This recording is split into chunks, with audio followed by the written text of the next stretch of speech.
একদিনের জন্য রাজকীয় বাড়িটা কিনে নিয়েছি, যে বাড়িটা পানির উপর ভেসে বেড়াবে। এছাড়াও আমি আজকে মহারানী, তাই মহারানীর রুমটা কেমন হবে, ভালোবাসার মানুষের সাথে যদি এত সুন্দর প্রকৃতির মাঝে থাকা যায় আর কি লাগে বলেন তো। হ্যাঁ, টাঙ্গুয়ার হাওরে সুলতান বোটে আমরা এসেছি। 2 দিনের জন্য এই ভাসমান বাড়িটা এখন আমাদের। সবকিছুতেই যেন সুলতানদের রাজকীয় ভাব রয়েছে। আপনার টাকাগুলো না জমিয়ে কিছু টাকা বের করে ঘুরতে আসেন, দেখবেন আপনার জীবনের যত অভিযোগ সব দূর হয়ে যাবে। আসসালামু আলাইকুম, কেমন আছেন সবাই? আমরা টাঙ্গুয়ার হাওরে সুলতান বোটে এসেছি। এই বোটটা বাহির থেকে যত সুন্দর তার থেকেও বেশি লাক্সারিয়াস ভেতরে। মনে হচ্ছে আমি কোনো রাজপ্রাসাদে এসেছি। এন্ড আমার রুমের নাম কি জানেন? মহারানী সুইট। আপনারাও যারা টাঙ্গুয়ার হাওরে ঘুরতে আসতে চান, যারা লাক্সারিয়াস একটা বোট খুঁজছিলেন, তাদের জন্য আজকের এই ভিডিওটা পারফেক্ট। সব ধরনের সুযোগ সুবিধা পাবেন, এসি ফ্যান তো থাকছে, সাথে আপনি পাবেন এত সুন্দর একটা বেলকুনি, যেখানে গেলে আপনার রুমের মধ্যে আর আসতে ইচ্ছা করবে না।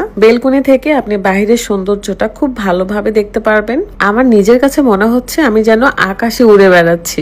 হাওরের পানির রংটা দেখেন, যেন মনে হচ্ছে আমি সমুদ্রে ঘুরে বেড়াচ্ছি। যারা কাপল ঘুরতে আসবেন তাদের জন্য বেস্ট একটা রুম। এই বোটের প্রত্যেকটা কাপল রুমই অনেক সুন্দর। এমনকি যারা বিয়ে করেননি, সিঙ্গেল ঘুরতে আসবেন, তাদের রুমগুলো খুব বেশি সুন্দর। যখন মনে হয় এসির বাতাস আর নিব না, তখন প্রত্যেকটা জানালা খুলে দিয়ে যখন বসে থাকি, এত সুন্দর বাতাস আসে যেন এসির আর কোনো দরকারই নেই। আপনারা অনেকেই আমাকে বলছিলেন, বিথি আপু আপনারা যে বোটে গিয়েছেন তাদের সাথে কিভাবে কন্ট্যাক্ট করব। আপনাদের সুবিধার্থে তাদের পেজটা আমার ভিডিও ডেসক্রিপশনে মেনশন করে রাখবো, চেক করে নেবেন। ওয়াশরুমটা দেখেন, বেসিনটা যেন মনে হচ্ছে কোনো একটা রাজার প্রাসাদ থেকে নিয়ে আসা হয়েছে। হাওড়ে ঘুরতে আসলে সবাই মূলত এ ধরনের বোটই চায়, এবং এটা কিন্তু হাওড়ে সুলতান 4। এদের আরো 3টা বোট রয়েছে। হাওড়ে সুলতান 4 এটা সবচেয়ে বেশি লাক্সারিয়াস। 3 বেলায় আপনি অনেক ভালো ভালো খাবার পাবেন, সাথে নাস্তা তো থাকবেই। সবচেয়ে ভালো লাগে এখানকার হাওড়ের টাটকা টাটকা মাছগুলো, যেমন সকালে খিচুড়ি, ডিম, আচার এবং দুপুরে মাংস, ভর্তা, ভাজি, ডাল সব থাকবে।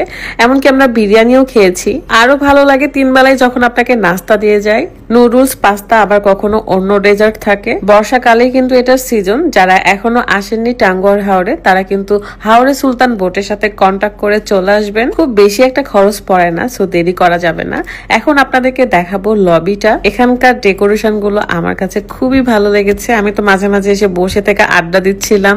এন্ড আপনি যখনই চাইবেন আপনি আপনার পছন্দের চা কফি খেতে পারবেন। সবচাইতে ভালো লাগার জায়গা হচ্ছে বোটের ছাদে। মানে এখানে আসলে আপনার মনে হবে আপনি সর্বোচ্চ ভালো একটা জায়গায় আছেন। আমি তো ঘুমানো ব্যতীত একবারও নিচে থাকি নাই, শুধু উপরে এসে বসে থেকেছি। প্রকৃতির ফিল নিতে খুবই ভালো লাগে। এই বোটের ছাদে কিন্তু সুইমিং পুলও রয়েছে। আপনার যখন খুশি আপনি পুলে গোসল করতে পারবেন। আপনি মূলত পেয়ে যাচ্ছেন 2 দিন 1 রাত। সো আপনাকে 2 দিনে অনেকগুলো জায়গা ঘুরে দেখানো হবে। শিমুল বাগান, লাকমা ছড়া, তারপরে নীলাদ্রি লেক, ওয়াচ টাওয়ারে আপনাকে গোসল করতে নিয়ে যাওয়া হবে। সো অনেকগুলো ওয়েদার আপনারা পাচ্ছেন, অনেকগুলো প্লেস আপনারা পাচ্ছেন। কখনো বৃষ্টি, কখনো রোদ। আমরা কিন্তু এবার বৃষ্টি পাইনি, তারপর আমরা ভীষণ মজা করেছি। ছেলেপেলেরা অনেক এনজয় করেছে এই পুলে। এন্ড আমি কিন্তু নামি নাই, আমি ঘুমাচ্ছিলাম তখন। প্রতি বছর বর্ষাকালেই টাঙ্গুয়ার হাওরে আসি। এবার দিয়ে আমার 3য়বার আসা হয়েছে, তারপরও যেন অনেক ভালো লাগে। আল্লাহ চান তো আমরা প্রতি বছরই আসবো, কারণ বাংলাদেশ যদি ঘুরে না দেখতাম তাহলে বুঝতে পারতাম না এই প্রকৃতিটা কত সুন্দর।